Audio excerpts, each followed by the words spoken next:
अटक करा, अटक करा, अटक करा. चंदा चोराची चौकशी झालीच पाहिजे. चंदा चोराची चौकशी झालीच पाहिजे. चंदा चोराची चौकशी झालीच पाहिजे. होत कशी नाही झालीच पाहिजे. होत कशी नाही झालीच पाहिजे. पती पावन सीताराम रघुपति राघव राजा राम. पती पावन सीताराम ईश्वर बंदा तेरो नाम सबको संगत दे भगवान. पती राम पति पावन सीताराम रघुपति राघव राजा राम. पति पावन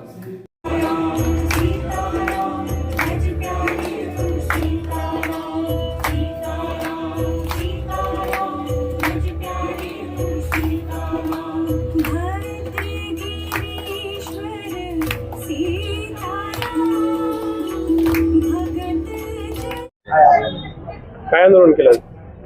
अयोध्येतील राम मंदिरात प्रभू श्रीरामांच्या मंदिरात दानपेटीची चोरी झाली त्याचा निषेध म्हणून आम्ही धाराशिव येथील राम मंदिरामध्ये रघुपती राघव राजाराम या भजनाच्या अनुषंगानं त्या ठिकाणी रामाला साकडं घातलं की या लोकांना सद्बुद्धी दे आणि यांची डोके ताळ्यावर आण.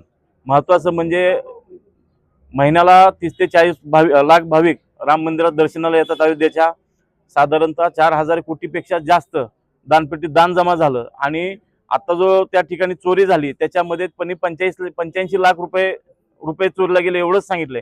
तर ते लाखो कोटी रुपयाचा आकडा आहे. साधारणतः जवळपास 200, 250 ते 300 कोटीच्या घरात तो आकडा आहे. पण सांगताना ते 85 लाख रुपये सांगतायत आणि त्या ठिकाणचे CCTV फुटेज गायब आहेत. त्या ठिकाणच्या पावत्या गायब आहेत. कथित जमीन व्यवहार झाले त्या तिथल्या कर्मचाऱ्यांचे त्याची चौकशी झाली पाहिजे. हे सगळं प्रकरण बाहेर आलं पाहिजे. याच्यासाठी काँग्रेस जिल्ह्यासह राज्यभर आणि देशात आंदोलन करत आहे. या लोकांना कठोर शासन होऊन यामध्ये भारतीय जनता पार्टीचे जे लोक सहभागी आहेत त्यांच्यावरही पोलीस ऍक्शन झाली पाहिजे. याच्यासाठी हे आंदोलन आम्ही करत आहोत.